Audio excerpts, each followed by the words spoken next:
بسم الله الرحمن الرحيم. النهاردة ان شاء الله هنعمل فراخ مشوية على الفحم بأسرع وأسهل تتبيلة. معانا المقادير: فراخ مقطعينها، ومعانا بصل وطماطم وفلفل أخضر وليمون وخلطة المشاوي، ومعانا ملح وفلفل وبابريكا. في الخلاط بتاعنا هننزل بالخضار اللي هو البصل والطماطم والفلفل الأخضر.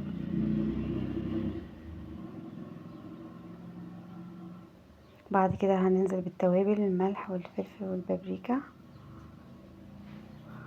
وعصير الليمون. طبعا زي ما احنا عارفين ان عصير الليمون والخل بيساعد في التسوية.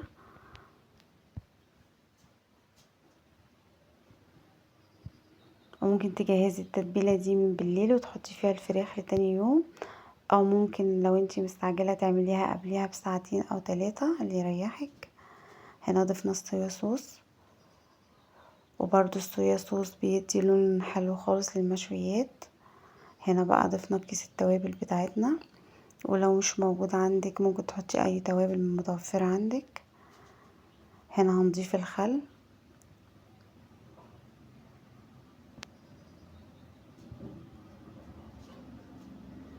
هنضيف بقى نص كوباية مية عشان نعرف نضرب التتبيلة بتاعتنا في الخلاط، لانها مش هتعرف تضربيها كده من غير المية.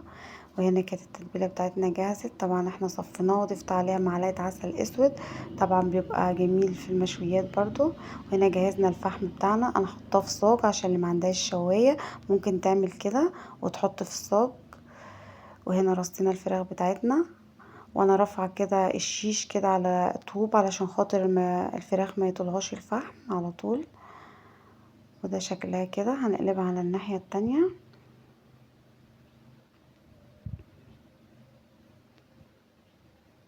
بالشكل ده، وهنبتدي ندهنها بالتتبيله.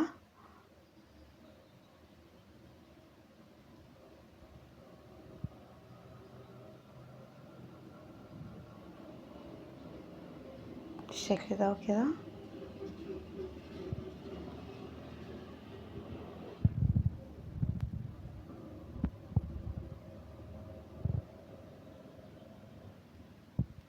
وده شكلها لما قلبناها على الجنب التاني.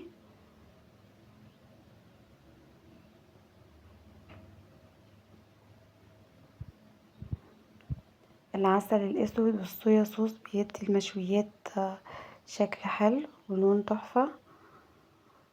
وده شكلها معانا اهو بعد ما استوت، وشوينا معاها قرنين فلفل اخضر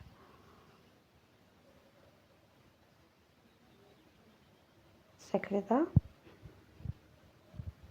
وده الشكل النهائي للوصفة بتاعتنا. عملنا معاها طحينة وبتنجان وسلطة خضراء. ان عجبتكم بقى الوصفة اشتركوا في القناة ودعموني باللايك.